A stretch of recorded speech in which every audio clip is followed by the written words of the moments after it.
আমার এই নতুন ভিডিওতে সকলকে স্বাগত জানাই। কেমন আছেন সকলে?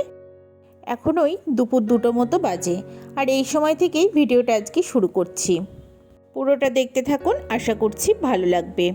দুপুরে খাওয়া দাওয়া সেরে আমরা একটু ছাদে এসেছিলাম। যেহেতু কালকে ঢালাই আছে, তাই সমস্ত এই রড বাঁধাবাঁধি কাজ চলছে। মা এসেছে, তাই পিছন পিছন আমি আর ভাইও আসলাম। মিষ্টি কাকুদের কিছু কলা গাছের প্রয়োজন ছিল, সেগুলোই মহারাজ এনে দিল। আজকে মা বাড়িতে লক্ষ্মী ঠাকুরের একটা ব্রত রাখে, তো সেই জন্য বাড়িতে রান্নাবান্না হয়নি, তাই আমি আর ভাই শ্রীহানকে নিয়ে হোটেলে একটু খেতে গেছিলাম। চালের সমস্ত খাবার দাবার বাদ দিয়ে লুচি, রুটি, পরোটা সব কিছুই হয়। তাছাড়া পছন্দ মতো নিরামিষ তরকারিও হয়েছে সব। এবার সেগুলো সকালে খাওয়া হয়েছে, আবার দুপুরেও যদি শ্রীহানকে ওই লুচি রুটি খাওয়ায় তাহলে যদি কোনো শরীর টরীর খারাপ করে, তাই জন্য আমি আর ভাই নিয়ে গেছিলাম। আর তাছাড়া এই লুচি পরোটা এগুলো দুপুরে খেতে আমাদেরও ভালো লাগে না। তাছাড়া আমার শ্বশুরবাড়িতেও এই পুজোটা নেই। মা এখানে বসেছে মটর ভেজাতে, তো মটরটা মেপে নিচ্ছে একটা কৌটো করে। কালকে যেহেতু ছাদ ঢালাই আছে, তো মিস্ত্রিও প্রচুর আসবে, আর তাদের জন্য লুচি আর ঘুগনি বানানো হচ্ছে। মটরটা ভিজিয়ে রাখা হলো, মা সকালে সিদ্ধ করে দেবে, তারপরে যারা রান্না করতে আসবে তারাই ঘুগনিটা বানিয়ে ফেলবে। দুবার লুচি খাওয়া হয়েছে মায়ের, তাই রাতের বেলা একটু ডালিয়া করছিল। মুগ ডাল আর ডালিয়া ঘিয়ে ভেজে নিয়ে তারপরে এই সবজিগুলোকেও আলাদা করে ভেজে নেওয়া হয়েছে। এই যে মুগ ডালটা ভাজা হয়ে গেছে, এবার ডালিয়াটা দিয়ে দিল। এখানে গরম জল করে নিয়েছিল, এবার ওই ডাল আর ডালিয়াটা দিয়ে দেওয়া হচ্ছে তার মধ্যে। সাথে করে কাঁচা লঙ্কা, টমেটো সব কিছুই দিয়ে দেবে। একটু ঝালঝাল করেই বানানো হবে। বেশ কিছু কাঁকরোল দেখছি ফ্রিজে শুকিয়ে গেছে, তো আলুর সাথে করে সেটা ভেজে নেওয়া হলো, ডালিয়া দিয়ে খাওয়া হবে। আর এই কাঁকরোল ভাজাটা মা ভীষণ ভালো বানায়। আর এদিকে মহারাজ রসুন ছাড়াতে বসেছে কালকের জন্য। যা যা জিনিসপত্র কালকের জন্য আনা হয়েছে সেগুলো এখানে রাখা আছে। ময়দা, আলু, আদা, পেঁয়াজ, তেল, সমস্ত কিছু। কালকে মিস্ত্রি আসবে 50 জন মতো, আর বাড়ির সমস্ত লোক আছে, তো মোটামুটি 65 জনের মতো খাবার এখানে আয়োজন করা হবে। এবার যেহেতু লুচির ব্যাপার, তো 2-4টে বেশি বেশি করে ধরে নিতে হবে। অত গোনাগুনতি করা তো সম্ভব না। আর এদিকে শ্রীহানবাবু একটু লুচি খাবে, কারণ সে খিচুড়ি খেতে একদমই পছন্দ করে না। তো একটু ময়দা মাখা ছিল, অল্প একটু তেল আছে, আমি আর তেল দিলাম না, ফালতু ফালতু থেকে যাবে। ওই তেলেই 2-4টে লুচি ওকে বানিয়ে দিলাম। কাঁকরোলগুলো ভাজা হয়েছে যে তেলে, ওই তেলে লুচি ভেজেছি বলে এরম হলুদ হয়েছে। ডালটা সিদ্ধ হয়ে গেছে, এবার এতে একটু হলুদ গুলে দিয়ে দেওয়া হচ্ছে। এবার ওই জিরে গুঁড়ো, একটু আদা বাটা কিছু দিয়ে দেওয়া হলো। তবে মা এই ডালিয়াটা না দুর্দান্ত বানিয়েছিল। আমি বলেছি আরও একদিন খাওয়াতে এরকমভাবে। আজকে সবাইকে একটু তাড়াতাড়ি শুয়ে পড়তে হবে, কারণ কাল সকালে তাড়াতাড়ি ওঠার আছে। জানি না কটায় উঠতে পারবো। মেরো না, উড়ে যাবে, উড়ে যাবে, উড়ে যাবে, উড়ে যাবে। তুমি দেখো দূর থেকে দেখো, উড়ে যাবে।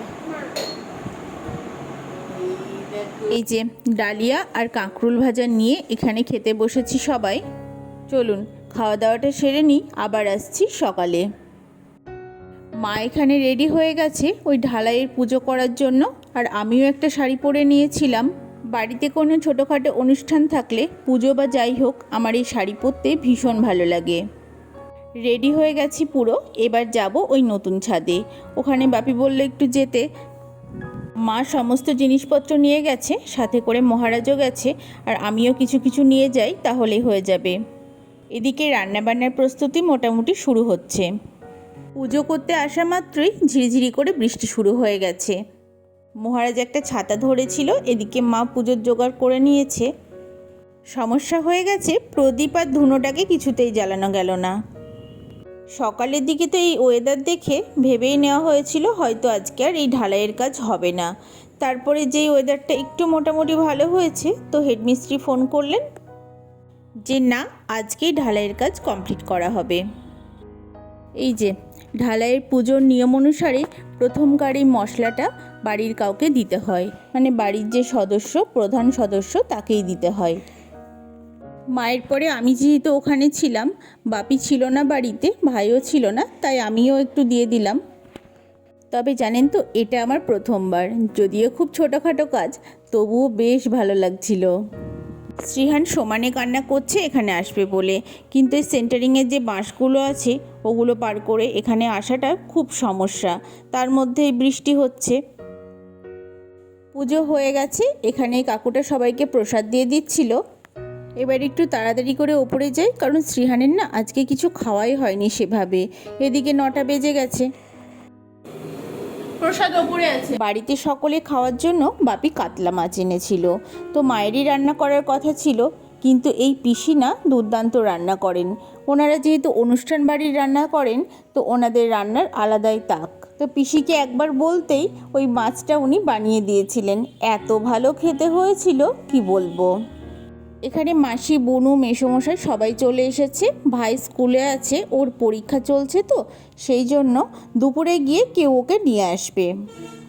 আর এরা এখানে কোনো একটা বিষয় নিয়ে খুব হাসাহাসি করছে।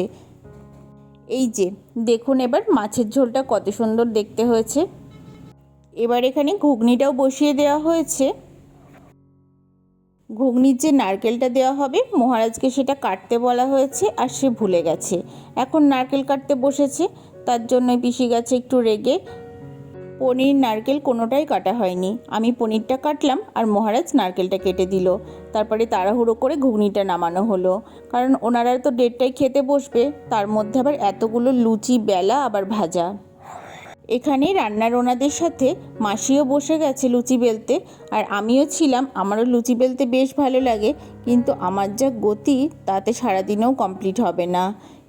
সকালে খাবারটা গোলযোগের মধ্যে খাওয়াই হয়নি, এখন 12:30 মতো বাজছে, তাই একটু খেতে বসেছিলাম।